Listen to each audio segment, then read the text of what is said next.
We will be discussing when it is important to consult with a financial planner, what does a full service financial planning company provide, and what are some good questions to ask when consulting with a financial planner. Educate your money now. Hello, and welcome to Educating Your Money podcast. I'm your host, Kristin Kirui-Case, owner of Matnick Bookkeeping and Tax Solutions. I hope everyone is staying safe and healthy. Today's episode is called, Have You Planned Financially for That Unforeseen Epidemic? We will be discussing when it is important to consult with a financial planner, what does a full service financial planning company provide, and what are some good questions to ask when consulting with a financial planner. We would like to thank Out and About Business Solutions for sponsoring our podcast. Today's guest is Arthur.h.copperthite, certified financial planner. Arthur is a Nevada-based financial planner that helps individuals realize their financial goals. His goal is to provide a third-party fiduciary-based advice.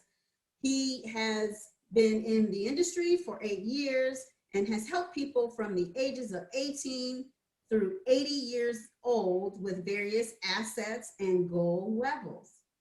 Hello, Arthur, and thank you for being on the show today. Hi, good afternoon, Kristin. Thank you for having me. Yeah, I think many business owners may have realized during this unplanned epidemic the importance of having a financial plan in place for the unknown. Not saying that they could have completely planned for the epidemic, none of us could have, but preparing for that rainy day could have probably helped many in this situation.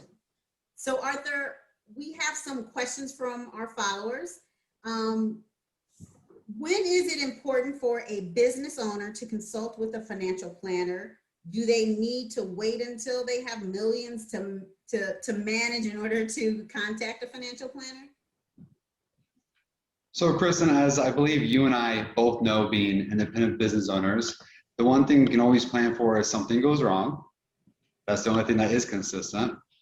When it comes to hiring a financial planner, the first time a business owner should consult a financial planner is essentially yesterday.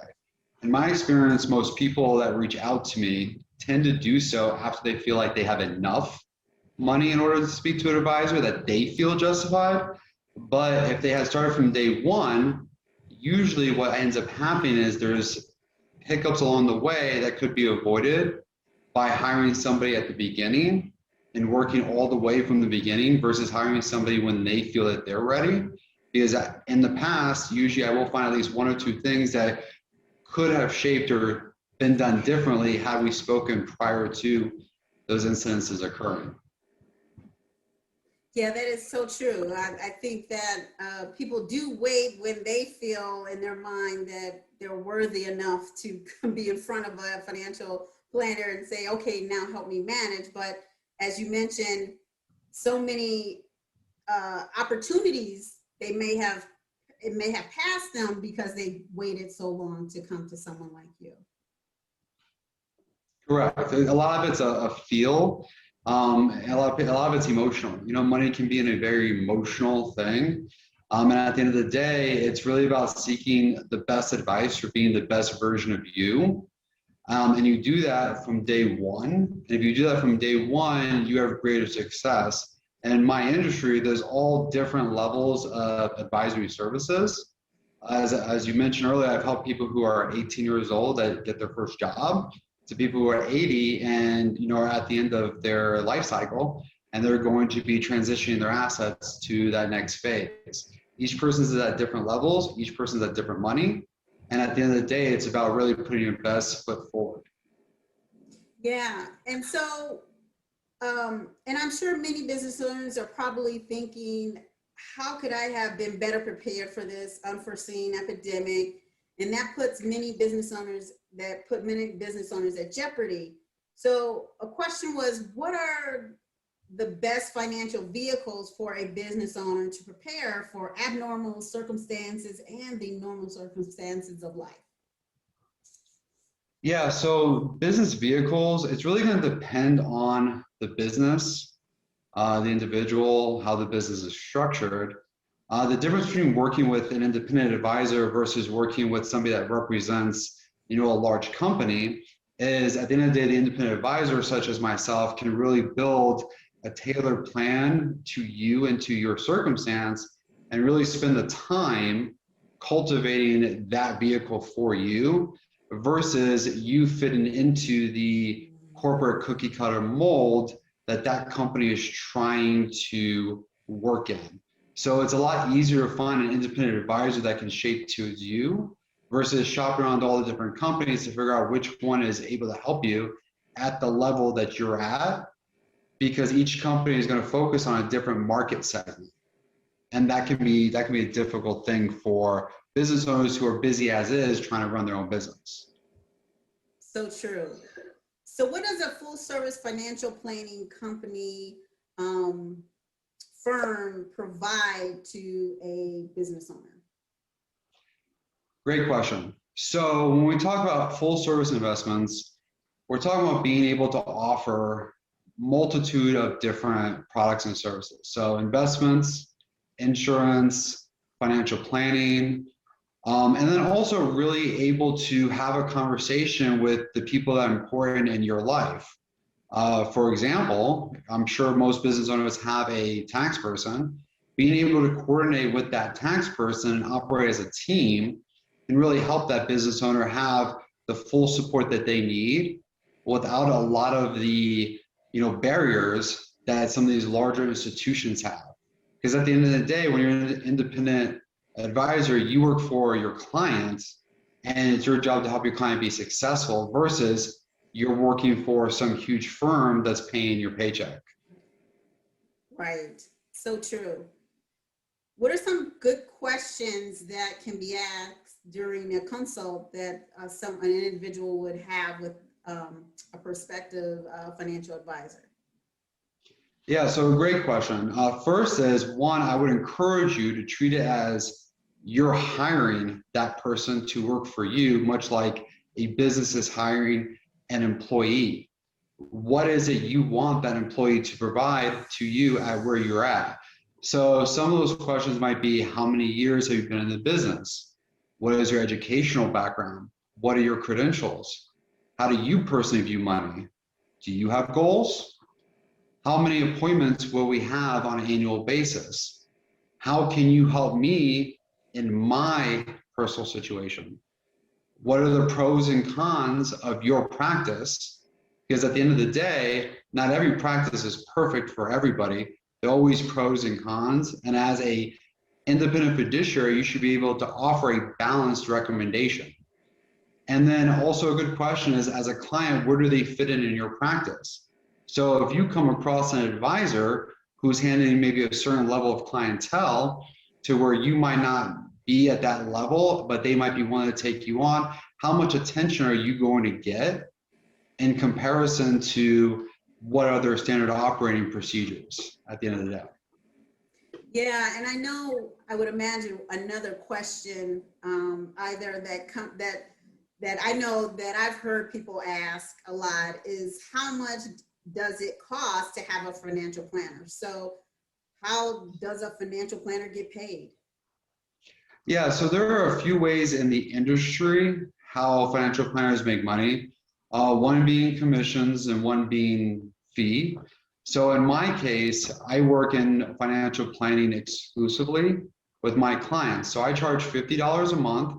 Should the client want to implement a specific product from a recommendation, that product may have a commission or fee that is separate from hiring me as an independent consultant for you from a fiduciary standpoint.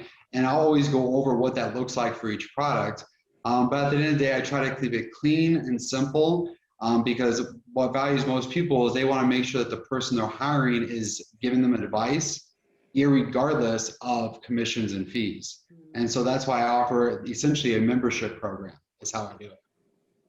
Yeah, that's great. Yeah, because I know that is definitely something that most people ask. So what can a client expect when they sit down and have a consult with you? So what can they expect? So in the first appointment, what we'll do is we'll go over and I'll try to get an understanding of their goals at a very deep level, what actually is really important to them, and go over action steps that can actually make it a reality. Now, I definitely try to avoid, again, the cookie cutter of you just do A, B, and C, because everybody is not that way. There's a lot of aspects that that person might be dealing with personally, or things that they know will be coming down the pipeline that can affect their goals in the short term. And we got to address what those things are, because again, it is emotional. At the end of the day, the goal is to try to make it easier. But what I also don't do is I do not sugarcoat where the client is. If building wealth was easy, everybody would do it. And one of the biggest things a person can accept is the reality of where they're at and where they're capable of going, without somebody embellishing, the perfect scenario versus a realistic scenario. Right. Yeah. So, I mean, I think that that's probably a good eye opener for many clients too, because there may have been people, like you said, embellishing where they could go, based off their current situation. But I think that a business owner or an individual would respect that, saying, okay, here you are, here's where you can go, whether that's, the fantasy you've been thinking about or not, it's reachable, but, this is where, you are and where you would go, and where you could go, I guess, based on your situation right now. Well, in my experience, Kristin, everybody who has the willingness to work, so something that cannot be taught is work ethic. If you have work ethic and you have the ability to earn and you want to do well, you can be successful. The question is, what does that look like based off of where you're at? And in my experience, what usually happens is advisors want clients. And so a lot of times we want to give them the best case scenario. And a lot of times that can set you up for failure. I like to give people the reality. Again, it's about being neutral and giving a well-balanced advice, the reality of your situation, what changes can be implemented, and then you have to decide whether or not you want to make those changes based on where you're at. Yeah, very true. I would like to thank Arthur for taking time out of his busy schedule, coming on the show and sharing his expertise. Be sure to post any questions or comments below. Let us know if there is a topic you would like to have discussed on the show. Comment below or email educatingyourmoney@gmail.com. Arthur, if any of our followers have specific questions or wanted to discuss more with you personally, how can they reach you? Great question, Kristin. You can reach me typically in one of three ways. You can call my cell phone, so that's 702-978-0923. That's 702-978-0923. You can email me at Arthur.h.copperthite@lpl.com, or you can look me up on LinkedIn, and you can feel free to message me there as well. If you Google my name, the beauty about it being unique is I'm the only one that comes up, so it makes it very easy to track me down. So feel free to message me on either one of the three.